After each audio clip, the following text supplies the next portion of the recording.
بسم اللہ الرحمن الرحیم۔ السلام علیکم میرے معزز سامعین، آج کی ویڈیو میں ہم آپ کو بتائیں گے کہ خانہ کعبہ کے جنوبی کونے میں دراڑ کیوں ہے اور اس کا حضرت علی رضی اللہ تعالی عنہ کی پیدائش سے تعلق کیا ہے۔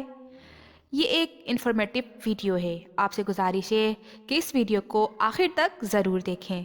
چلیں ویڈیو کا ہم آغاز کرتے ہیں۔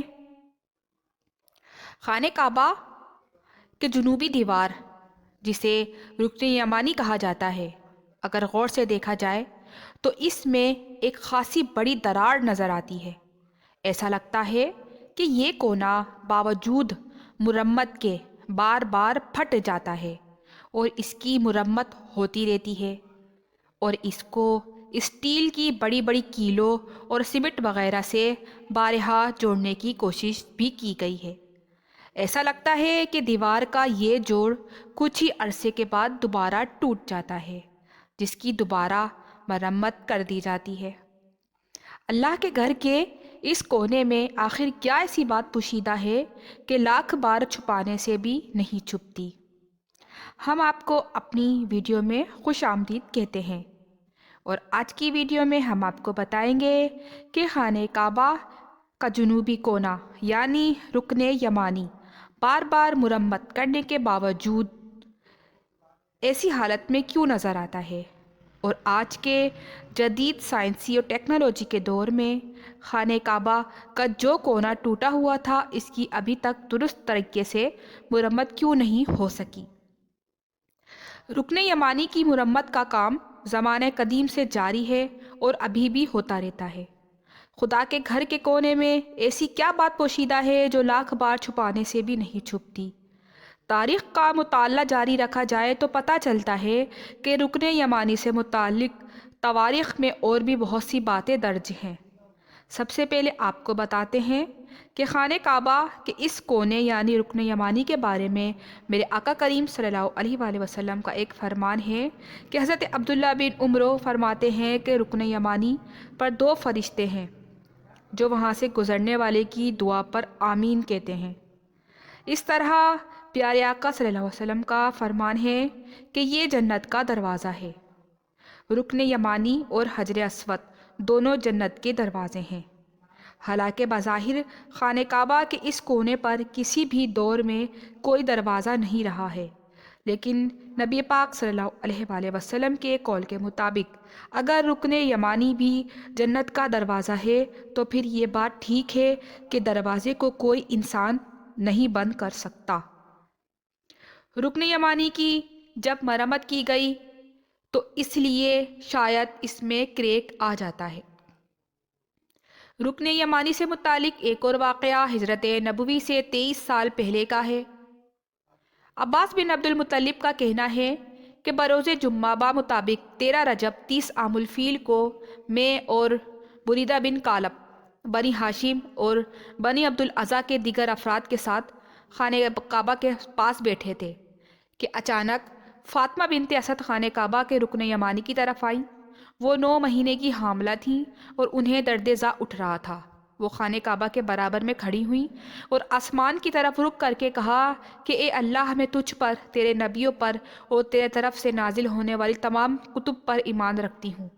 میں اپنے جد ابراہیم علیہ السلام کے کلام کی اور اس بات کی تصدیق کرتی ہوں کہ اس گھر کی بنیاد انہوں نے رکھی ہے۔ اس گھر اور اس کے معمار اور اس بچے کو جو میرے شکم میں ہے، اس کی پیدائش کو میرے لیے آسان فرما۔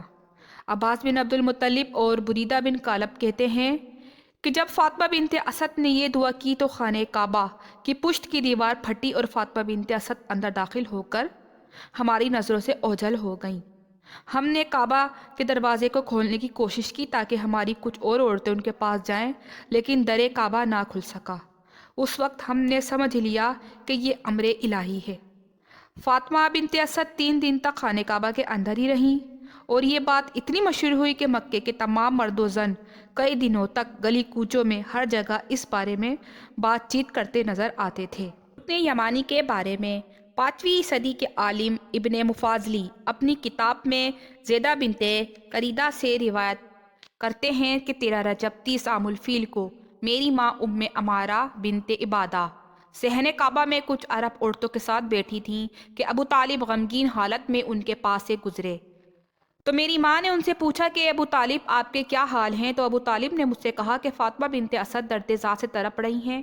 یہ کہہ کر انہوں نے اپنا ہاتھ ماتھے پر رکھا ہی تھا کہ اچانک محمد صلی اللہ علیہ وآلہ وسلم وہاں پر تشریف لائے اور پوچھا کہ چچا آپ کے کیا حال ہیں؟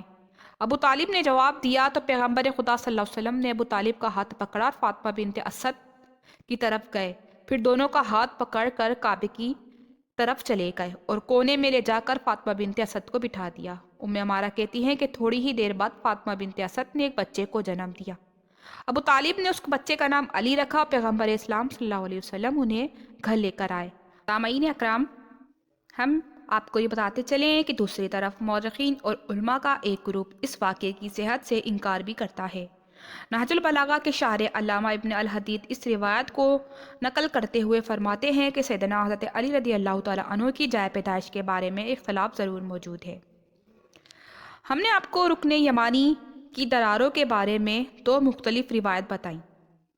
رکن یمانی کی یہ دراریں ایک ایسا راز ہیں جو شاید تا قیامت ایک راز ہی رہے کہ بیت اللہ کے جنوبی کونے میں یہ دراریں کس طرح وجود میں آئیں، اور زمانے گزرنے کے ساتھ ساتھ صدیوں پرانی عمارت کی دیوار میں دراریں آنے کا یہ ایک فطری عمل تھا، یا اس کی وجہ وہ دو روایت ہیں جو ہم نے آپ تک پہنچائی کہ حضرت علی رضی اللہ تعالیٰ عنہ کی پیدائش خانہ کعبہ کے اندر ہوئی، اس وجہ سے وہ دراریں آج تک موجود ہیں، اور بارہا کوشش کرنے کے باوجود بھی وہ دراریں پھٹ جاتی ہیں۔ یا دوسرے لفظوں میں ہم کہہ سکتے ہیں کہ حضرت علی رضی اللہ تعالیٰ عنہ کی پیدائش اور خانہ کعبہ کی دراروں کا آپس میں گہرا تعلق ہے، یعنی شیر خدا حضرت علی رضی اللہ تعالیٰ عنہ کی پیدائش خانہ کعبہ میں ہی ہوئی۔ شکریہ۔ اگر اس ویڈیو سے آپ کی معلومات میں اضافہ ہوا تو پلیز اسے لائک اور شیئر کریں، اور ہمارے چینل کو سبسکرائب بھی ضرور کریں۔